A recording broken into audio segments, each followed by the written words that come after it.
बिस्मिल्लाहिर्रहमानिर्रहीम। अस्सलाम वालेकुम नाज़रीन, मैं हूं फैयाज़ राजा और आप देख रहे हैं आपका अपना यूट्यूब चैनल। दोस्तों, वफाकी हुकूमत इस्लामाबाद और रावलपिंडी से मजदूर सहाफ़ी के ज़राए से ख़बरें, मालूमात और उन पर फिर हमारा तज्जिया और तबसरा। आज की इस वक्त की सबसे बड़ी और लेटेस्ट डेवलपमेंट, दो अहम तरीन मामलात के बाद एक बार फिर पाकिस्तानी इस्टेबलिशमेंट का इमरान खान से ताज़ा तरीन राब्ता अली अमीन गंडापुर साहब को और बैरिस्टर गौहर साहब को एक बार फिर दो मुख्तलिफ वाक़यात में अलहदा एक बार फिर इस मामले के अंदर डाला गया।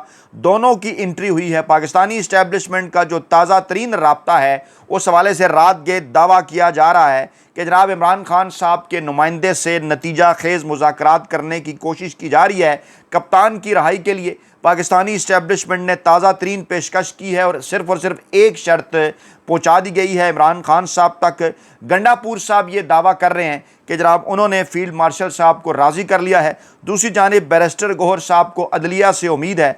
उन्होंने कहा है कि जनाब 15 जजेस बगावत का झंडा उठा चुके हैं और ऐसी सूरत हाल के अंदर अगर पाकिस्तान तहरीक इंसाफ और इमरान खान साहब को रहा ना किया गया तो ये सारे का सारा सिस्टम जो है वो लपेटा जा सकता है। तफसीलात आपके सामने रखेंगे, ख़ास तौर पर 21 सितंबर की रात, 22 सितंबर की सुबह सवेरे। 21 और 22 सितंबर की दरमियानी शब मौसूल होने वाली इतलात दो नुकात के ऊपर टिकी हुई हैं। पहला नुकता है जनाब के नवाज शरीफ पाकिस्तान से लंदन जाने के लिए रवाना हुए, स्विट्ज़रलैंड चले गए। जनीवा के अंदर उन्होंने शहबाज शरीफ से मुलाकात की। उससे पहले मरी के अंदर अहम तरीन मुलाकातें की। इत्तलात ये हैं कि नवाज शरीफ साहब की जानिब से इनकार कर दिया गया है शहबाज शरीफ को और उससे पहले मरीम नवाज साहबा को कि मौजूदा हाइब्रिड निज़ाम के अंदर मज़ीद किसी किस्म की तोसी इसलिए नहीं हो सकती कि यह मुस्लिम लीग नवाज़ को मुकम्मल तौर पर उसके सियासी बयानिए को दफन करने के मुतरादिफ है। और सवाल पैदा हो रहा है 29 नवंबर 2025 के बाद क्या होगा अगर 29 नवंबर 2025 के बाद आर्मी चीफ साहब की मुद्दत मुलाजमत 2 साल मजीद मान भी ली जाए 29 नवंबर 2027 तक, जो कि गैर पार्लिमानी एक्ट के नतीजे में हुई, तो उसके बाद क्या होगा। अगली किसी भी एक्सटेंशन के लिए नवाज शरीफ साहब फिल वक्त जो हैं वो राज़ी नहीं हैं, इसलिए इसे लंदन प्लान 2 की नाकामी करार दिया जा रहा है। अब नवंबर 2025 के बाद क्या होगा, उसके अंदर एक और चीज़ है जिसके ऊपर ये सारा मामला टिका है, वो है इमरान खान साहब का जनरल आसिम मुनीर साहब के नाम आखिरी पैगाम। जी हाँ, अलीमा खान साहबा के ज़रिए तोशा खाना 2 केस के अंदर ये इमरान खान साहब का पैगाम आर्मी चीफ साहब के नाम सामने आया। इसके बाद तमाम तर सूरत हाल बदल गई और एक बार फिर इमरान खान साहब को राज़ी करने के हवाले से ताज़ा तरीन जो कोशिशें हैं, जो ताज़ा तरीन पेशकश है वो जनाब कर दी गई है। ताज़ा तरीन कोशिशें जो हैं वो शुरू कर दी गई हैं। लेकिन पहले मैं आपको ये बताऊं कि इमरान खान साहब ने आखिरकार इस पैगाम के अंदर कहा क्या था। बल्कि पहले तोशा खाना 2 केस, क्योंकि ये भी मुकम्मल तौर पर फारग होने वाला है, इसके अंदर मिलिट्री सेक्रेटरी साहब का एक बयान सामने रख कर नून लीगी रवायती सियासी माफिया कुछ और जो है माहौल बनाने की कोशिश कर रहे हैं। असल में ये बयान था क्या, इसके अंदर अहम तरीन नुकता था क्या, वो जनाब मिलिट्री सेक्रेटरी मोहम्मद अहमद ने जो अपना बयान रिकॉर्ड कराया है उसमें जनाब उन्होंने बताया है कि जो बलगारी सेट है वो तोशा खाना में नहीं जमा कराया था। रीज़न उसकी ये थी कि जनाब उसको इमरान खान साहब और बुशरा बीबी साहबा लेना चाहते थे और उन्होंने कहा जनाब के तमाम तवाइफ की सरकारी प्रोटोकॉल के मुताबिक तस्वीर बनाई, नैब और FIA के सामने बयान भी रिकॉर्ड कराया। गैर मुल्की दौरों में तोहफ़ वसूली के वक्त वजारत ख़ारजा के नुमाइंदे मौजूद होते हैं। सऊदी अरब में मिलने वाले तोहफ़ पर भी वजारत ख़ारजा ने PM ऑफिस को जो है वो तहरीरी तौर पर बताया और तोशा खाना काबीना डिवीज़न के मातहत है। सऊदी अरब से मिले तोहफ़ की मालियत 29,14,500 रुपये लगाई गई। बुशरा बीबी को सऊदी वलीयत के तोहफ़ की एवज़ जो रकम थी वो जमा कराई गई जो है, और तोशा खाना सेक्शन की तरफ से कोई एतराज़ सामने नहीं आया और मालियत का तयन और तोशा खाना से ख़तो किताबत डिप्टी मिलिट्री सेक्रेटरी ने इमरान खान के हुक्म पर की। अच्छा, ये सारा बयान है कि उस वक्त ना ही तोशा खाना को, ना ही कैबिनेट डिवीज़न को, किसी को, ना ही वजारत ख़ारजा को किसी किस्म से, किसी जगह से, किसी किस्म का कोई एतराज़ सामने नहीं आया। ये सारा मामला हमने किया और फिर इस पर जो असल में FIA का मौक़िफ़ है, जो असल में नैब का मौक़िफ़ है, वो इस खबर के अंदर शामिल करके इसको बड़ी बला बनाने की कोशिश की गई कि FIA हुकाम का कहना है कि ज्वेलरी सेट की असल कीमत 7 करोड़ है और इमरान खान साहब ने 59 लाख रुपए लगवाई और 29 लाख सरकारी ख़जाने में जमा कराए। अच्छा, इमरान खान साहब ने ये जो 59 लाख रुपए लगवाई, तो तोशा खाना के जो पुराने कवानीन हैं उनका परसेंटेज 33% था। इमरान खान साहब इसे 50% तक ले गए। इमरान खान साहब ने 50% ये रकम जमा कराई और अपने लिए ख़ुद ही उन्होंने पाकिस्तान की बेहतरी के लिए, और जनाब ये ख़ुद ही उन्होंने अपनी तरफ से ज़्यादा भी रकम जमा कराई, लेकिन उसको अब ये प्राइवेट जो लोग हैं उनके ज़रिए कह रहे हैं कि जनाब ये असल जो कीमत है ये तो जनाब 7.5 करोड़ थी। अब मिलिट्री सेक्रेटरी साहब क्या बयान दे रहे हैं, उसमें नैब और FIA का बयान शामिल करके ये मामलात को कहाँ ले जा रहे हैं, ये जनाब आपके सामने है। और जनाब इमरान खान साहब ने जो पैगाम भेजा तोशा खाना 2 केस में, वो क्या है? इमरान खान साहब और उनकी अहलिया बुशरा बीबी के ख़िलाफ़ तोशा खाना 2 के मुकदमे की समाअत जो कि अडयाला जेल के अंदर चल रही है, इस मुकदमे की समाअत के बाद इमरान खान की बहन अलीमा खान साहबा ने मीडिया से गुफ्तगू की और कहा वाज़े तौर पर, इन्वर्टेड कामास के अंदर इसको इंटरनेशनल TV चैनल रिपोर्ट कर रहे हैं, कि इमरान खान ने आर्मी चीफ को पैगाम दिया है जिसमें उन्होंने कहा है कि अगर आप समझते हैं हम टूट जाएंगे तो ये आपकी गलत फहमी है। ये जो हालात मैं इस वक्त आपके सामने रख रहा हूँ ना, कि दोबारा ताज़ा तरीन पेशकश बैरिस्टर गौर को बीच में डाला जा रहा है, अली अमीन गन्नापुर साहब को डाला जा रहा है, ताज़ा पेशकश की जा रही है, वो पेशकश भी मैं आपको बताता हूँ। और फिर इस किस्म के दावे किए जा रहे हैं कि जनाब मियाँ साहब से तो मामलात जो है वो शायद अब आगे उस तरह से ना चल पड़ें, अब हमने इसके बाद क्या करना है, सिस्टम लपेटा तो क्या होगा, इमरान खान साहब के पास जाकर माफ़ी मांगनी पड़ेगी। जावेद हाशमी साहब पहले दावा कर चुके हैं। तो अलीमा खान साहबा जो कमरे अदालत में मौजूद थी, उनकी इमरान खान साहब से मुलाकात भी हुई।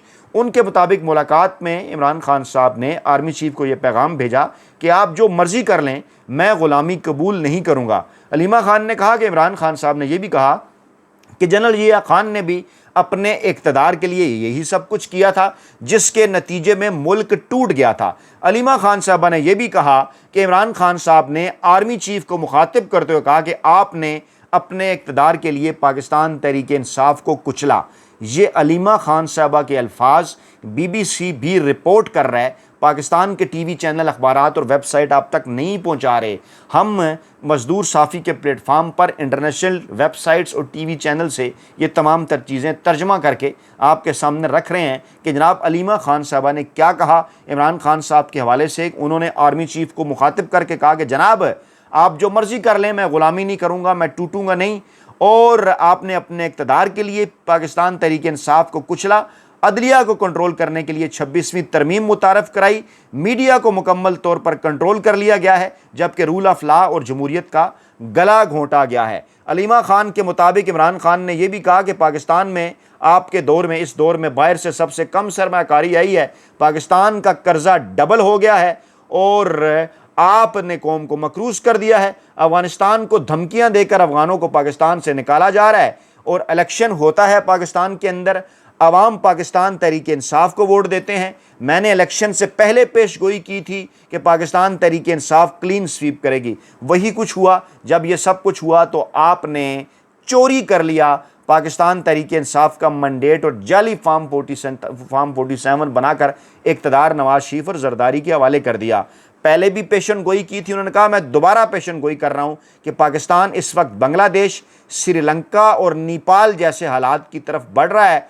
झूठी गवाहियों पर 10-10 साल कैद की सज़ाएं दी जा रही हैं और मैं अपनी पार्टी लीडरशिप को कहता हूं कि असल अपोजिशन का वक्त है। सही अपोजिशन ना की गई तो आप अपनी सियासी कब्रें खोद देंगे। 2-3 सालों में पाकिस्तान के अंदर अखलाकियात का जनाजा जो है वो निकाल दिया गया है। पाकिस्तान में जो जुल्म हुआ है उसकी मिसाल नहीं मिलती। ख़वातीन को सड़कों पर घसीटा गया, जेलों में डाला गया। इमरान खान साहब ने लीडरशिप को कहा कि डर के घर में बैठने का वक्त नहीं है। 27 तारीख को जलसे में पूरी कौम जो है वो निकले और वहीं पर फिर जनाब जब इमरान खान साहब ने इस जलसे के हवाले से भी कहा 27 सितंबर को पूरी कौम निकले जिस पर तैयारियां चल रही हैं। अली अमीन गन्नापुर साहब अलहदा एक ग्रुप की क़यादत करते हुए वो तैयारी कर रहे हैं। बैरिस्टर गौहर साहब एक अलहदा ग्रुप की क़यादत करते हुए वो तैयारी कर रहे हैं। इमरान खान साहब की बहनें अलीमा खान और दूसरी बहनें वो भी इस हवाले से भरपूर तैयारियां कर रही हैं। इमरान खान साहब के साहबजादों की एंट्री की इतलात हैं। बेसिकली देखा जाए तो इस वक्त बैरिस्टर गौहर और गंडापुर इन दोनों के साथ पाकिस्तानी इस्टेब्लिशमेंट के रवाबित हैं। इनके ज़रिए पैगाम रसानियाँ की जा रही हैं, इनके ज़रिए पेशकशें की जा रही हैं, इनसे ताज़ा तरीन राब्ते, ताज़ा तरीन पेशकशें करके इमरान खान साहब तक लेटेस्ट पेशकशें पहुँचाई जा रही हैं। इसी तरह से एक ग्रुप शाह महमूद कुरैशी और परवेज़ इलाही साहब को एक्टिव करना चाहता है कि शाह महमूद कुरैशी साहब को आगे लाएँ या परवेज़ परवेज़ इलाही साहब को आगे लाएं, इमरान खान साहब को कैसे माइनस करें। तीसरा ग्रुप जो कि इमरान खान साहब की क़ियादत पर मुत्तफ़िक है, उसमें अलीमा खान साहबा हैं, उसमें इमरान खान साहब के साहबजादे हैं। वो अपनी जगह अपनी भरपूर कोशिश कर रहे हैं सफ़ारती सतह पर बैरूनी दुनिया में, यहाँ पर अदालती सतह पर इमरान खान साहब की बहनें अलीमा खान और उनकी दीगर बहनें यहाँ पर कोशिश कर रही हैं, डटे हुए हैं। यानी ये तीन मुख्तलिफ एंगल हैं इस वक्त पाकिस्तान तहरीक इंसाफ के। पाकिस्तानी इस्टेबलिशमेंट जहाँ एक तरफ शाह महमूद कुरैशी और परवेज़ इलाही के साथ कुछ लोगों को जोड़ना चाहती है नून लीग और पीपल्स पार्टी के ज़रिए, कुछ लोगों को पैगाम रसानियाँ वो बैरिस्टर घोर को करके और गंडापुर साहब के साथ रवाबित करके वो कर रही है कि इमरान खान साहब तक आप ये पैगाम पहुँचाएँ। लेकिन दूसरी तरफ इमरान खान साहब डटे हुए हैं और वहीं इसी केस के अंदर फिर इमरान खान साहब के मिलिट्री सेक्रेटरी मोहम्मद अहमद और साबिक deputy military secretary colonel Rehan जो हैं वो अपना बयान जो है वो रिकॉर्ड करवाते हैं। और जनाब जो ब्रिगेडियर मोहम्मद अहमद हैं वो फ़ौज से रिटायर हो चुके हैं, जो मिलिट्री सेक्रेटरी थे, जबकि जो डिप्टी मिलिट्री सेक्रेटरी थे कर्नल रेहान वो इस वक्त फ़ौज के अंदर खिदमत सर अंजाम दे रहे हैं। और जो उनके बयानात उनकी जानिब से आए हैं वो जनाब मैंने आपके सामने रख दिए हैं। और जनाब उन्होंने उस वहाँ पर ओपन मार्केट का जो जिक्र किया ना जनाब साबिक मिलिट्री सेक्रेटरी साहब के हवाले से, वो उनको थमाया गया पैगाम का जनाब ओपन मार्केट के अंदर ये कीमत थी। वहाँ पर उन्होंने वाज़े किया कि जब इमरान खान साहब ने ये 59 लाख कीमत लगवाई, 29 लाख सरकारी ख़जाने में जमा कराई, तब किसी किस्म का कोई भी जनाब जो है ना वो किसी किस्म का कोई एतराज़ जो है वो जनाब सामने नहीं आया था। इससे पहले उनके साबिक प्रिंसिपल सेक्रेटरी इनाम शाह का भी और इसी तरह से जनाब एक और साहब का भी बयान जो है वो रिकॉर्ड किया गया। उन तमाम तर मामलात को इमरान खान साहब के साथ इमरान खान साहब के ख़िलाफ़ इस्तेमाल करने की कोशिशें हो रही हैं, लेकिन मुकम्मल तौर पर तमाम तर चीज़ों में नाकामी के बाद मीडिया प्रोपेगेंडा के ज़रिए अब अपनी मर्ज़ी की ख़बरें फैला करके जनाब फ़लाना बयान आ गया और मिलिट्री सेक्रेटरी ने ऐसे कह दिया, डिप्टी मिलिट्री सेक्रेटरी ने ऐसे कह दिया। हालांकि बड़ा वाज़ह है, इंटरनेशनल टीवी चैनल्स, वेबसाइट, अखबारात भी रिपोर्ट कर रहे हैं कि वहाँ पर मिलिट्री सेक्रेटरी ने कहा जनाब उस वक्त तो तोशा खाना ने कैबिनेट डिवीज़न ने वजारत ख़ारजा ने किसी किस्म का कोई एतराज़ नहीं किया था, लेकिन क्योंकि फिर उन्होंने जाली केसेस बनाने थे उसके लिए जनाब इन्होंने सब कुछ किया। अच्छा, अब ये सारा बैकग्राउंड है। एक वजह तो ये है इमरान खान साहब से दोबारा जनाब राब्तों की कि बिल्कुल तमाम तर जो केसेस हैं वो फ़ारग होने जा रहे हैं और इमरान खान साहब का बयान पैगाम आपके सामने है जो उन्होंने आर्मी चीफ साहब के नाम भेजा है। और दूसरा फिर नवाज़ शरीफ साहब का रवैया है जनाब, एक पुरस्कार मुलाकात है जो जिनीवा में होती है, शहबाज शरीफ साहब उनसे करते हैं, उससे पहले मरी के अंदर बैठते हैं, मुलाकातें होती हैं, ख्वाजा आसफ कुछ और कहते हैं, राना सनाउल्लाह कुछ और कहते हैं। यानी अभी तक एक कन्फ्यूजन जो है पाकिस्तान के ताकतवर हलकों के यहाँ कायम है कि आया नवंबर 2025 से नवंबर 2027 के दरमियान क्या होगा, नवंबर 2025 से पहले क्या किसी किस्म का कोई जो है वो नोटिफिकेशन आ रहा है नया कि जिसमें कहा जाएगा कि आर्मी चीफ साहब का, क्योंकि एक दावा है कि जो पहला नोटिफिकेशन था वो तो 3 बरसों के लिए था, 29 नवंबर 2025। अब इसी दौरान कानून बदला कि मुद्दत 3 नहीं 5 साल होगी, तो क्या नोटिफिकेशन ज़रूरी है या कानून जो है बदल दिया गया तो अब नोटिफिकेशन ज़रूरी नहीं। कुछ लोगों का ये दावा है कि नोटिफिकेशन ज़रूरी है, लेकिन कुछ लोग ये कहते हैं कि जनाब इस मुद्दत मुलाजमत की बजाय अगली मुद्दत मुलाजमत जो है, जो अगली तोसी है, उस हवाले से इख्तलाफात हैं, कोशिशें हो रही हैं। ताकतवर हल्के चाहते हैं कि मामलात को 2027 से 2032 तक बढ़ाया जाए। सोहेल वड़ाई साहब ने एक और कालम लिख मारा है, पिछले कालम के अंदर भी उन्होंने जो है वो 10 साल का एक पैगाम भिजवा दिया था कि उनके पास 10 साल का प्लान है आर्मी चीफ साहब के पास। अब भी जनाब वो कुछ इसी किस्म की बातें कर रहे हैं और वो यही कहा जा सकता है कि शर्म तुमको मगर नहीं आती। वो इस वक्त पाकिस्तान के अंदर पाकिस्तानी इस्टेबलिशमेंट का किरदार पाकिस्तानी सियासत में बढ़ता हुआ देखना चाहते हैं, सिर्फ़ और सिर्फ इमरान खान के बुक्स में।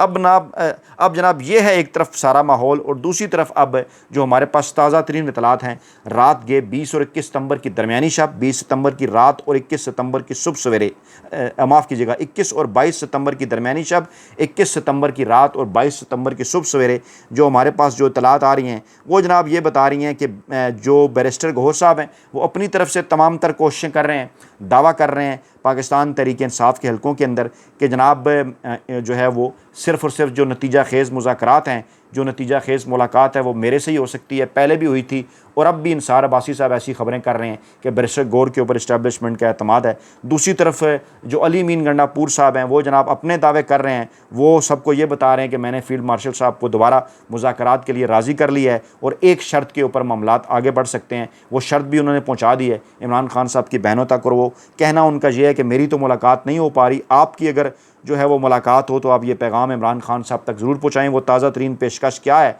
वो ताज़ा तरीन राब्ता क्या है, वो पाकिस्तानी इस्टेब्लिशमेंट की सिर्फ़ और सिर्फ अकलौती शर्त क्या है जिसके ऊपर अगर अमल कर लिया जाए तो इमरान खान साहब के लिए दिन आसान हो सकते हैं। बकौल गंडापुर साहब के वो ये है कि इमरान खान साहब ज़्यादा नहीं, सिर्फ 70 दिन के लिए, अब बात जहाँ तक पहुँच गई है, यानी 29 नवंबर 2025 तक इमरान खान साहब खामोशी इख्तियार कर लें। 29 नवंबर 2025 आज क्या है, जब आप ये वीडियो देख रहे होंगे 22 सितंबर, तो 22 सितंबर से लेकर 29 नवंबर 2 हफ्ते और तकरीबन 2 माह और तकरीबन 7 दिन है। ये कोई कम से कम जो है वो 70 दिन से भी कम बनते हैं। यानी अब ये कहा जा रहा है कि 70 दिन की खामोशी अगर इमरान खान साहब जो है वो इख्तियार कर लें, 70 दिन के लिए खामोश हो जाएँ तो मामलात उनके लिए बेहतर हो सकते हैं। तो दूसरी जानब ये भी कहा जा रहा है कि अदलिया के अंदर जो बगावत के आसार हैं वो मामलात को एक नया रुख दे सकते हैं। अपना बहुत ख्याल रखिएगा, दुआओं में याद रखिएगा। नई वीडियो के साथ जल्द हाजिर होंगे। अल्लाह ने के बाद।